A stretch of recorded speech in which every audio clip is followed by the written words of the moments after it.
last vacation I traveled to Santa Marta. With my family, we had a great time. We enjoyed the beautiful landscapes, tourist place, and the wonderful attention of the natives. It is recommended that they use sunscreen.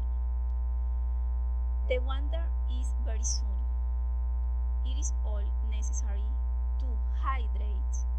I lot thyroid, getting set. It is also very important to choose a good hotel and restaurant so that they can enjoy good food.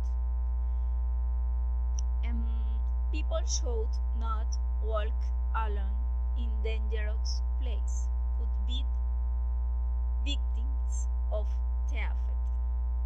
People should not throw garbage on the beach of Santa Marta. Is much pollution should not be exposed too much to the direct ray of the sun.